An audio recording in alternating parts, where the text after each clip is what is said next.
Okay, 2-foot jump day, lifts. I'm gonna do the hang clean first because I have a big number in mind. I think this will be my last hang clean session.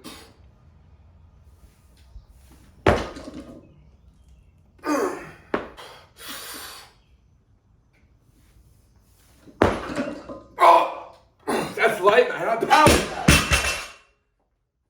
I ain't really power it, but it felt good.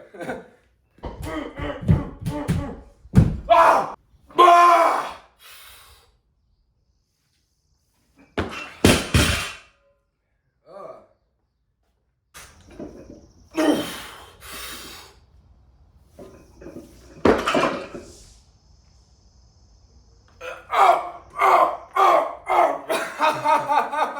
That was good. My pull felt really strong. Front rack kind of gave out in the bottom.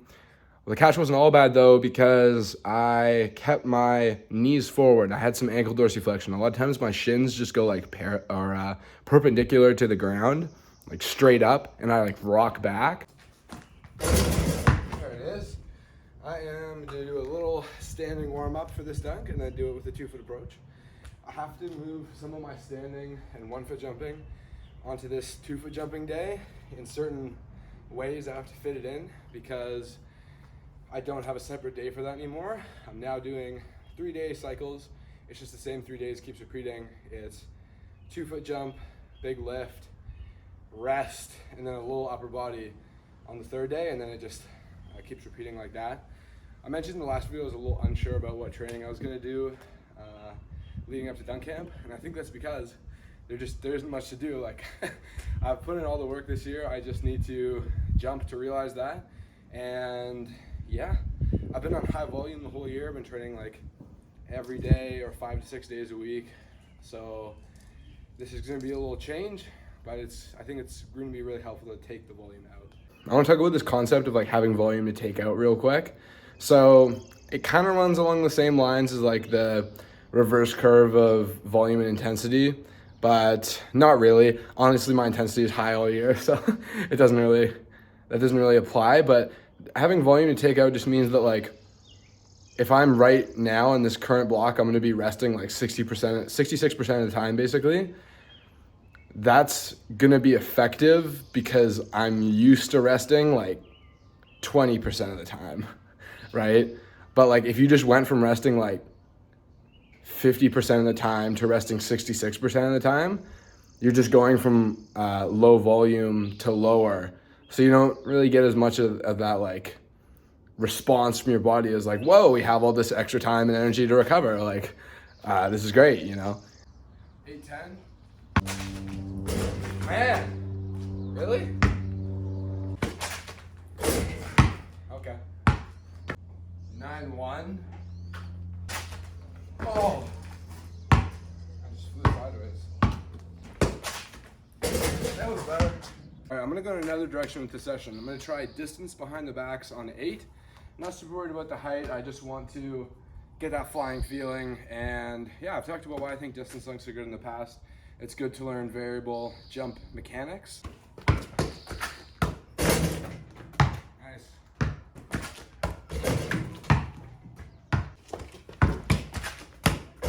Oh, I think my foot came back. Oh, now I'm scared that my feet are gonna touch the ball. So this is just the problems you run into. Now I'm scared I'm gonna hit my foot because on distance dunks, my foot is like coming back to where I'm doing the transfer. So yeah, it's good to get the variability. You never know what's gonna happen. I just kept the feet down all the time.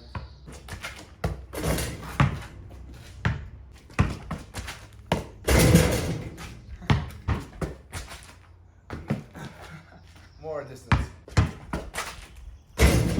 Yeah. All right, those distance dunks were fun. I'm gonna try a 360 tomahawk a little closer without the distance aspect. 8-6.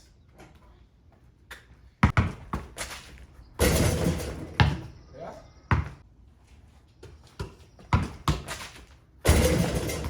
Indeed. 9 feet. Interesting. Okay. All right, 9-3. Oh. think it's there.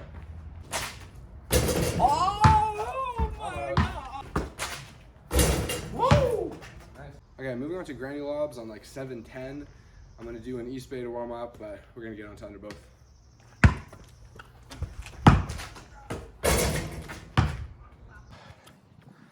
Extra cute. There we go. Man, I'm really picking up this granny lob as compared to last time I tried. Feels comfy.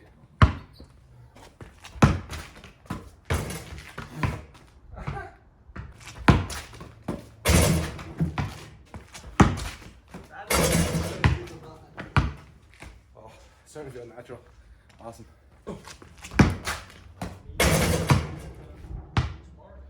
Man, I'm pumped how quickly I picked up that granny lob. The last session I tried it for under both. It was super hard, no coordination, and then just slept on it, came back, and now it feels pretty good.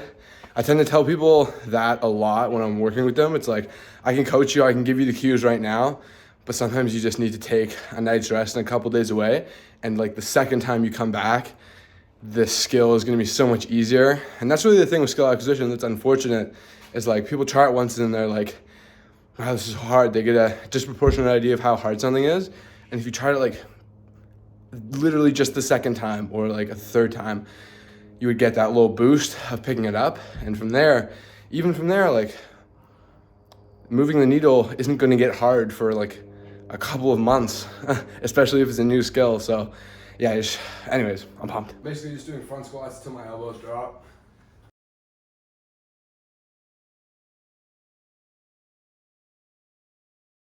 Shot, bro. Let's go. Satisfying Mother's Day gift. Donda. Documentarian Dawn? Documentarian Dawn is a great name, bro. Wow. Cyclist. I like it. New around the agua.